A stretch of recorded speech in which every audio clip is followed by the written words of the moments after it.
Good evening, ladies and gentlemen, and thanks for joining us in tonight's edition of the 8 p.m. Bilingual Newscast. Making news tonight in sport, tensions escalate at the Fecafoot headquarters between the president of the Cameroon Football Federation, Samuel Eto'o, and the Ministry of Sports Technical Advisor, Cyril Tolo, who was barred from participating in a preparatory meeting with Mark Breeze and the Fecafoot appointed staff. We'll find out more of this story in tonight's edition of the 8 p.m. Bilingual Newscast. In education, we look at the students of the English subsystem of education who have kick-started the GC examinations across the national territory. Well, Crystal Asek-Swele will take us to some institutions here in the economic capital to find out how the atmosphere that reigned this morning. Good evening once again, ladies and gentlemen. If you're just joining us, it is the 8 p.m. Bilingual Newscast right here on Spectrum Television. Well, Leila Renganzo opens this news in the French language. Good evening to you, Leila. Bonsoir, vous la donnez ça, mesdames, bonsoir, monsieur, bonsoir et merci d'être avec nous. Il est 20h sur les antennes de Spectrum Télévision, c'est le journal. Avant de revenir sur cette actualité brûlante, la Fédération camerounaise de football, disons-le, le Premier ministre chef du gouvernement a présidé ce jour à Yaoundé la cérémonie d'ouverture du 3e congrès africain sur le numérique ferroviaire. Une rencontre de l'Union internationale des chemins de fer qui souhaite tirer les opportunités offertes par la digitalisation aux opérateurs ferroviaires. Inès Pancan pour plus de détails. Du numérique, le potentiel du Cameroun est mis au devant par ses autorités. Que ce soit le taux de pénétration d'Internet et même la contribution au produit intérieur brut des nouvelles technologies de l'information. Plus de 33 millions d'utilisateurs d'Internet, 80% de taux de pénétration du numérique. Une contribution au PIB des technologies de l'information et de la communication estimée à 5%. Une infrastructure large bande à même de soutenir les investissements dans plus de 12 000 km de câbles à fibre optique. Et pour couronner tout cela, un capital humain très important. L'apport du numérique dans le développement du secteur ferroviaire est au centre d'un congrès africain de 3 jours qui se tient à Yaoundé. La 3e édition de la rencontre sur le numérique ferroviaire se tient sur le thème « Le digital, un défi pour booster la chaîne de valeur ferroviaire », une occasion de réseautage et de présentation de l'expertise des entreprises locales et internationales. Aujourd'hui, nous voulons montrer notre savoir-faire en tant qu'entreprise locale, en tant qu'entreprise camerounaise, et montrer effectivement au monde et aux Camerounais en général que nous avons les compétences et l'expertise pour poursuivre dans la politique de transformation digitale et numérique du Cameroun. Les années précédentes, les participants du congrès ouvert ce 28 mai 2024 ont travaillé sur les opportunités offertes par la digitalisation aux opérateurs ferroviaires, les bonnes pratiques et clés du succès de la digitalisation ferroviaire, la mise sur pied de stratégies nationales en matière de numérique et la collaboration qui doit exister entre les universitaires et les opérateurs ferroviaires. Conflit MINSEP-Fecafoot, on a frôlé une altercation physique ce jour au siège de la Fédération camerounaise de football à Yaoundé. Interdit d'assister à une réunion à laquelle était convié Mark Brice, l'entraîneur des Lions Indomptables. Cyril Tolo, conseiller technique du ministère des Sports, a eu un échange tendu avec le président de la Fédération camerounaise de football, Samuel Eto'o fils. D'ailleurs, cet échange tendu sera suivi d'un clash entre Samuel Eto'o fils et Mark Brice. Je vous propose de revenir sur cette folle journée avec Olivier Bouzique. Par mon lieu de travail, et vous me connaissez très bien. Ici, vous n'avez pas parole. Quand je viens au ministère, je vous respecte. Ici, je suis le seul patron. Et vous ne le faites pas, monsieur Tolo. C'est la dernière fois. Je vous interdis de lever. C'est la dernière fois. L'explosion d'une tension qui dure depuis quelques mois. Dans cette vidéo amateur, Samuel Eto'o s'en prend au vitriol au conseiller technique du ministère des Sports et de l'Éducation physique. Cyril Tolo s'est rendu ce matin à la Fédération camerounaise de football pour accompagner Mark Brice et le staff nommé par le ministre à une séance de travail préparatoire aux confrontations convocation prochaine. Sauf que le conseiller technique, l'inspecteur général Michel Dissaki-Mbarga et certains responsables du ministère ont été déclarés non grata dès leur arrivée, comme l'illustre cette autre vidéo amateur. Avec l'inspecteur général des services. Sur la note de nomination, vous n'avez rien dedans. Vous n'êtes pas vigile. Monsieur, je suis du ministère des Sports. Et je suis tutelle de la FECAFOOT. Je suis venu avec l'inspecteur général des services. Le ministre nous a envoyé. Donc nous notons que vous avez refusé l'inspecteur général. Pour le président de la FECAFOOT, seul Marc Brice et ses assistants ont été invités à cette rencontre. C'est ce que Samuel Eto'o tente d'emblée d'expliquer à Cyril Tolo dans un premier temps avant le clash. D'abord avec le représentant du ministre, ensuite avec le sélectionneur Marc Brice qui a tenu à son tour à s'expliquer avec le président de la FECAFOOT. Il y a une seule personne qui fait la politique au Cameroun, c'est le président Biya. C'est moi qui décide à la fin. Non, vous ne décidez pas. Parce que ce que vous faites, monsieur le sélectionneur, c'est moi qui l'assume. C'est moi le président de la fédération. Ce que vous faites, c'est moi qui l'assume. Ce n'est pas vous. Dans votre pays, je ne le fais pas. Et vous ne me parlez pas comme ça, monsieur le sélectionneur. N'oubliez pas, en tant que footballeur, vous ne pouvez jamais me parler. Donc maintenant, je suis le président. Vous ne me parlez pas comme ça. D'accord? Vous vous asseyez et on travaille. Arrêtez un peu ce bordel. Il est temps d'arrêter ce bordel. Mais c'est pas possible. Mais vous pensez que vous êtes dans quel pays, monsieur? Vous pensez que je peux faire ça en Belgique? Vous pensez que je peux faire ça en Belgique, monsieur le sélectionneur? Alors, mais comment vous pouvez faire ça au Cameroun? Jamais entraîneur. J'ai été entraîneur. Pour 3 semaines. Oui, et j'ai été très grand joueur. Très grand joueur. Beaucoup. Merci beaucoup. Et si vous traversez, vous ne reviendrez plus. Sur le coup, Marc Brice, le staff nommé par le ministre et les responsables du ministère quittent le siège de la fédération sous tension 5 minutes après leur arrivée.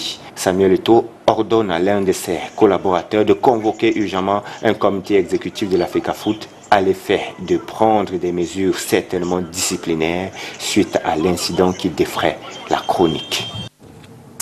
Et je vous propose de revivre en bout de l'échange tendu qui a eu lieu ce jour au siège de la Fédération camerounaise de football. Échange tendu entre Samuel Eto'o fils, le président de la FECAFOOT, et Cyril Tolo, conseiller technique au ministère des Sports et de l'Éducation physique. Non, je ne le fais jamais au ministère. Je vous prie de respecter mon président. Je ne le fais pas. Vous m'avez l'entendre faire. Ne faites pas de bruit ici. Vous m'avez beaucoup de respect, mais on se connaît. Ok, respectez-nous. On se connaît. Respectez-vous. Et je vous respecte également. Merci beaucoup. Voilà. Maintenant, je peux travailler avec mon collaborateur? Non, vous ne travaillerez pas avec vos collaborateurs parce que j'ai une instruction du ministre. Voilà. Comment vous allez? Bienvenue chez vous. Je vous demande. Ça va? Ça va bien? Venir ici, c'est fort. Tu sais ça très bien. Vous allez bien? Très bien, je vous remercie. Merci. Ok. Je vous remercie. On s'en va. On sort. Vous allez bien? Mais le président, c'est comme le secrétaire, au moins le président de la fédération qui l'a convoqué. C'est moi la moindre chose. Dérangez pas mon lieu de travail et vous me connaissez très bien. Ici, vous n'avez pas parole. Quand je viens au ministère, je vous respecte. Ici, je suis le seul patron. Et vous ne le faites pas, monsieur Tolo. C'est la dernière fois. Je vous interdis de lever le ton. C'est la dernière fois. Monsieur Tolo, appelez-moi la sécurité, vous le mettez dehors. C'est la dernière fois, vous avez compris. Et je vous prie, monsieur le sélectionneur, soit vous restez, soit ne me touchez pas comme ça, monsieur le sélectionneur. Je suis président. Pourquoi tu parles comme ça? Non. Je suis président, monsieur le sélectionneur. Si vous voulez travailler avec nous... Non. Vous êtes entraîneur parce que je vous ai nommé. Vous n'êtes pas entraîneur parce que quelqu'un d'autre vous a nommé. Vous avez fait beaucoup de manquements. Et je vous prie de rester dans cette réunion. Parce que si vous ne restez pas, je suis obligé d'interroger mon comité exécutif. Comme la loi me le demande. Je dois le faire. Donc je vous prie une fois de plus de rester ici. Le 2 mois que je suis ici. Où étais-tu? Je suis le président. Je suis le président. Vous ne faites pas la politique au Cameroun. Il y a une seule personne qui fait la politique au Cameroun, c'est le président Biya. C'est moi qui décide à la fin. Non. Vous ne décidez pas. Parce que ce que vous faites, monsieur le sélectionneur, c'est moi qui l'assume. C'est moi le président de la fédération. Ce que vous faites, c'est moi qui l'assume. ce n'est pas vous. Dans votre pays, je ne le fais pas. Et vous ne me parlez pas comme ça, monsieur le sélectionneur. N'oubliez pas, en tant que footballeur, vous ne pouvez jamais me parler. Donc maintenant, je suis le président. Vous ne me parlez pas comme ça. D'accord? Vous vous asseyez et on travaille. Arrêtez un peu ce bordel. Il est temps d'arrêter ce bordel. Mais c'est pas possible. Mais vous pensez que vous êtes dans quel pays, monsieur? Vous pensez, je peux faire ça en Belgique? Vous pensez que je peux faire ça en Belgique, monsieur le sélectionneur? Alors, mais comment vous pouvez faire ça au Cameroun? Jamais entraîneur. Hein? J'ai été entraîneur. Pour 3 semaines. Oui, et j'ai été très très grand joueur. Très très grand joueur. Beaucoup, beaucoup. Merci beaucoup. Et si vous traversez, vous ne reviendrez plus. Directeur, convoquez mon comité exécutif.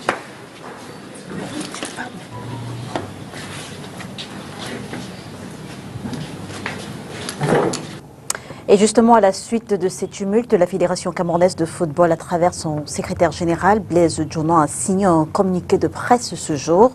En rappelant les derniers événements, la FECAFOOT rappelle à Marc Brice les risques qu'il fait courir à la sélection nationale au regard des différents manquements de ce dernier. On apprend d'ailleurs, comme vous avez pu le suivre dans l'extrait qui a précédé, que le comité d'urgence de la FECAFOOT se réunira dans les brefs délais à l'effet de prendre les décisions qui s'imposent.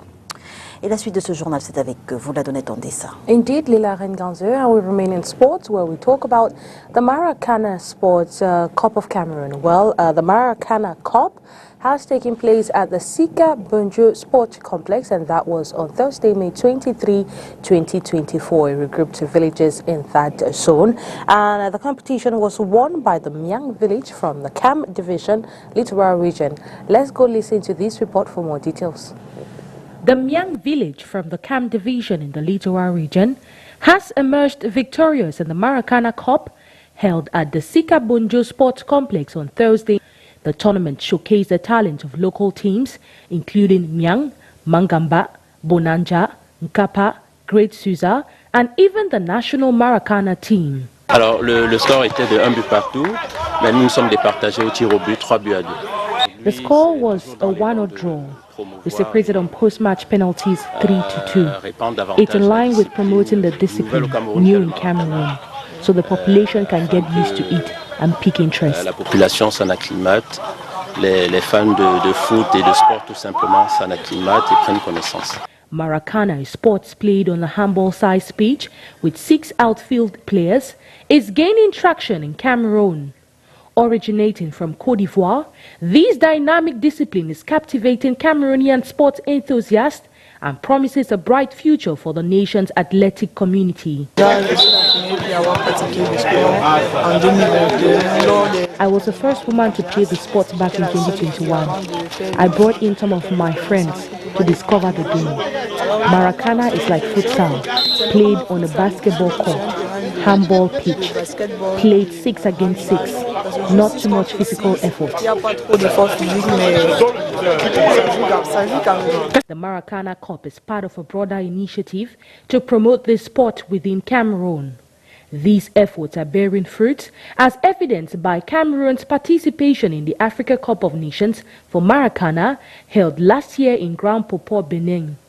Despite a valiant effort, the Cameroonian team narrowly missed the finals, bested by the eventual champions Côte d'Ivoire. I noticed that the different actors are simulating the rules of the game. It's not easy, Maracana particularly. You need time to understand it. I'm surprised to know that the learning process is moving speedily. With eyes set on the upcoming World Cup in Côte d'Ivoire this September, Cameroon's qualification marks a significant milestone. The nation eagerly anticipates the opportunity to showcase its talent on the world stage and vie for the prestigious title. Et le président de l'Assemblée parlementaire de l'Afrique, de la francophonie, a été reçu ce jour en audience par le président du Sénat, Marcel Niat-Difendi. Une audience accordée à la veille de la cérémonie d'ouverture de la 30e Assemblée parlementaire de la francophonie. Je vous propose d'écouter Francis Drouin. Je suis député parlementaire canadien. Ce qui appartient à la région de l'Afrique appartient à la région de l'Afrique. Mais je viens ici pour apprendre, écouter. Et je viens ici aussi pour dire, c'est mon dernier Je serai au Cameroun, c'est mon dernier voyage en tant que président de l'Assemblée parlementaire de la francophonie. J'aurai la chance, j'ai développé des amitiés au sein de toutes les sections de la région de l'Afrique. Mais le Cameroun, pour moi, a toujours été spécial parce que je l'ai dit à plusieurs reprises. Le Cameroun a été la porte d'entrée pour moi. Lorsque j'étais tout jeune, mon père était ici. On a fait un échange avec mon père était maire. On a fait un échange avec un maire d'ESECA. Alors pour moi, ça vient solidifier. C'est personnel, mais c'est symbolique aussi le fait que mon dernier voyage à l'international à l'APF, c'est ici au Cameroun. Et c'est symbolique. J'ose croire que si j'ai la chance à Montréal de faire la passation de la présidence de l'APF au Cameroun, je sais que le Cameroun saisira cette opportunité-là. Mise en œuvre du dispositif à la compétitivité du Cameroun. Après 4 années, l'heure est au bilan, mais aussi il faut établir des perspectives. Lancé en janvier 2020, environ 270 entreprises dans une dizaine de filières ont reçu un accompagnement. La 10e session de son comité de pilotage s'est tenue ce jour ici même à Douala. Oriane Danquin pour plus de détails. À partir de la fin de cette année 2024 jusqu'en 2026, de nouveaux programmes d'appui à la compétitivité du Cameroun seront mis en place pour la réduction de la pauvreté et la croissance soutenable. Nouveaux outils, ce sont des appuis pour l'instant qu'on a identifiés en termes de secteurs, où on devrait appuyer des grands secteurs avec des potentiels de développement ici. On parle du bois, on parle du cacao, on parle de l'économie digitale par exemple, mais au-delà de ça, on va identifier un certain nombre de chaînes de valeur dans lesquelles on pense qu'il y a un potentiel et on pourra appuyer. Je ne peux pas vous donner encore le détail de ces chaînes de valeur parce qu'on va les discuter avec nos partenaires, partenaires publics au niveau des ministères, partenaires du secteur privé, parce que les gens sont impliqués dans ces secteurs, mais on travaillera ensemble pour identifier un certain nombre de chaînes de valeur dans lesquelles on pourra investir et appuyer les entreprises. Voilà. Mais avant, l'heure est au bilan des 4 années de mise en œuvre du dispositif à la compétitivité du Cameroun. C'est l'une des premières expériences qui a vraiment permis au secteur privé de contribuer à un programme qui permet de renforcer la compétitivité des entreprises. Et lorsqu'on parle d'entreprises ici, c'est essentiellement les petites et moyennes entreprises dans les secteurs névralgiques pour le Cameroun. Accompagner les entreprises à travers les chaînes de valeur, de sorte qu'on ait plus d'impact. Parce que l'accompagnement individuel, certes, a un avantage pour les entreprises qui sont accompagnées, mais au niveau macro, au niveau systémique, on s'est rendu compte que l'attelage avec les grandes entreprises qui éprouvent par exemple les besoins de s'approvisionner localement a permis qu'on redescende au niveau des petites et moyennes entreprises pour accompagner toute une filière et permettre aux grandes entreprises d'obtenir en quantité et en qualité ce dont elles ont besoin. Les appuis du DACC sont davantage techniques que financiers. Parce que généralement, lorsqu'on parle de programme au Cameroun, on a tendance à évoquer essentiellement le financement et on s'est rendu compte que pour le secteur privé et notamment au Cameroun, la compétitivité passe prioritairement par des appuis non financiers. En termes d'amélioration des processus, en termes d'amélioration de l'organisation interne des entreprises, d'amélioration du packaging, de formation du personnel et d'instruction des appuis, des dossiers de financement. L'objectif général du DACC est d'améliorer la compétitivité de l'économie camerounaise, particulièrement celle des PME et des TPE. Financé par l'Union européenne à hauteur de 10 millions d'euros, soit environ 6,5 milliards de francs CFA, son assistance technique s'achève le 31 mai prochain. Les 4 ans de sa mise en œuvre, le DACC aura permis d'accompagner plus de 270 entreprises dans une dizaine de filières, avec des résultats aujourd'hui qui sont encourageants et qui ont permis de montrer effectivement que l'accompagnement non financier est prioritaire dans le dispositif d'accompagnement des petites et moyennes entreprises. Le DACC a permis, à travers ce type d'accompagnement, d'avoir des gains de productivité auprès des PME, souvent multipliés par 5 ou 6. Nous avons donc pu observer que l'accompagnement financier pourrait venir en soutien, mais que ce type d'accompagnement avec des experts pointus ou des experts métiers internationaux auxquels on pourrait associer des experts nationaux pour une transmission de savoir et de connaissances pourrait avoir un impact encore plus renforcé sur la vie des entreprises. La 10e et dernière session du comité de pilotage du DACC a eu lieu ce mardi 28 mai 2024 ici à Douala. Entre autres points à l'ordre du jour, la présentation du futur programme d'appui au développement économique par la promotion des chaînes de valeur et de l'initiative privée. So in relation to that report, let's take a listen to the head of corporation, Jérôme Pon, as he walks us through the importance of this project. Basically, the DACC has been in place for the last 4 years. We have promoted private sector development. We have supported small and medium enterprises. The idea here is to create wealth. It's to create jobs for the people. And we've been doing that for the last 4 years. This meeting today is really to gather all the partners, public authorities as well as the private sector, to look at what we have been doing for the last 4 years, to take the lessons from that, see what has been working, see what did not work and what we can do to improve, and then carry on. The objective for us is really to try to launch new initiatives in the next years, starting from the end of 2024, but even more in 25 and 26, try to support a number of value chains in the country, value chains that we believe have a very big, very potential for the country to develop and to promote. So this is basically the objective of today.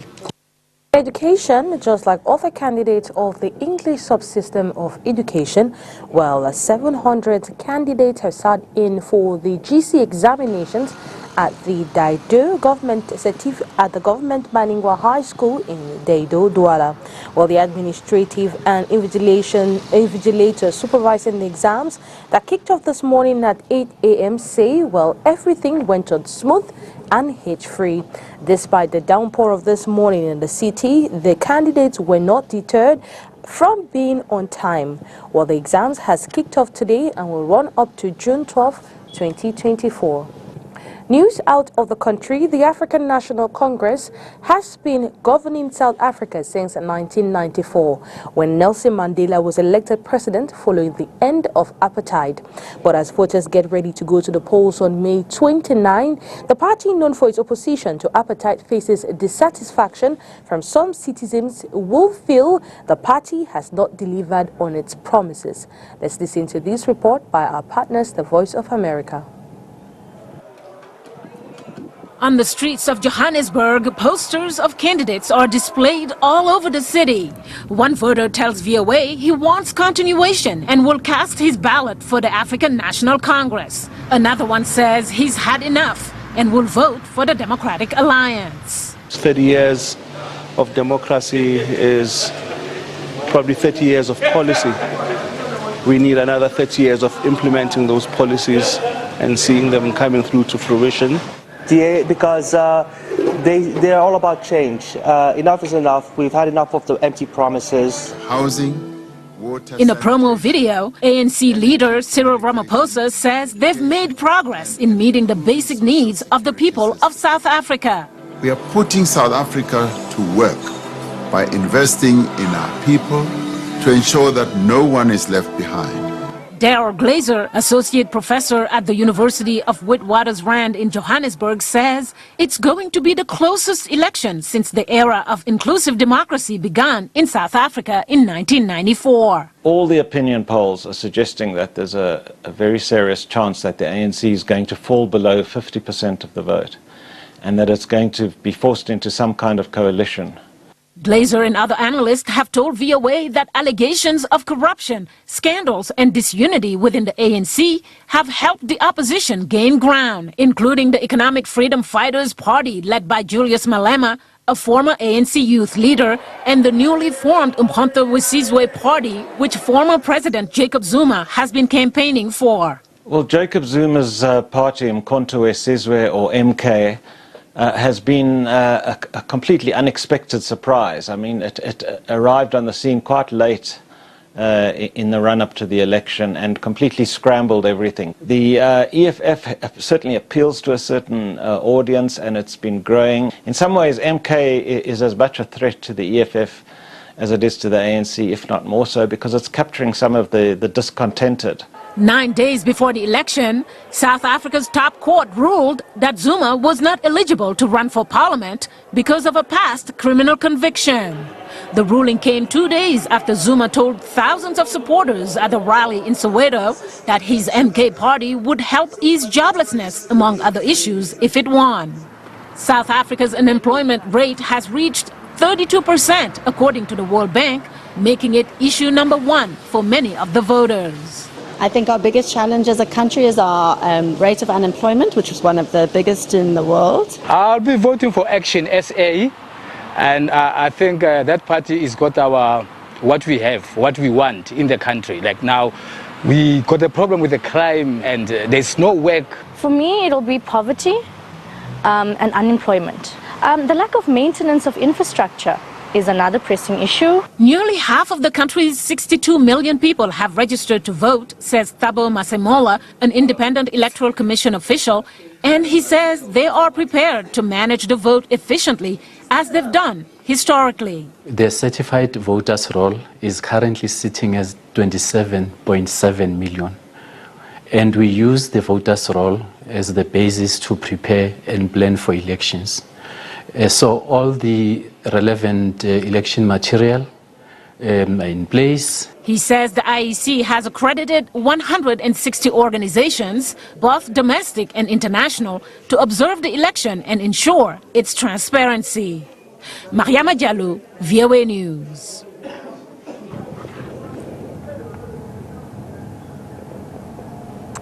Well, it's with our report that we put an end to tonight's edition of the APM Bilingual Newscast. Do have a wonderful time in the company of our programs. Good night to you, Lila Renganzu. Bonsoir, mesdames et messieurs, merci de nous avoir suivis. On se retrouve dès demain, 20h sur les antennes de Spectrum Télévision, si, bien sûr, Dieu le veut. Bonsoir.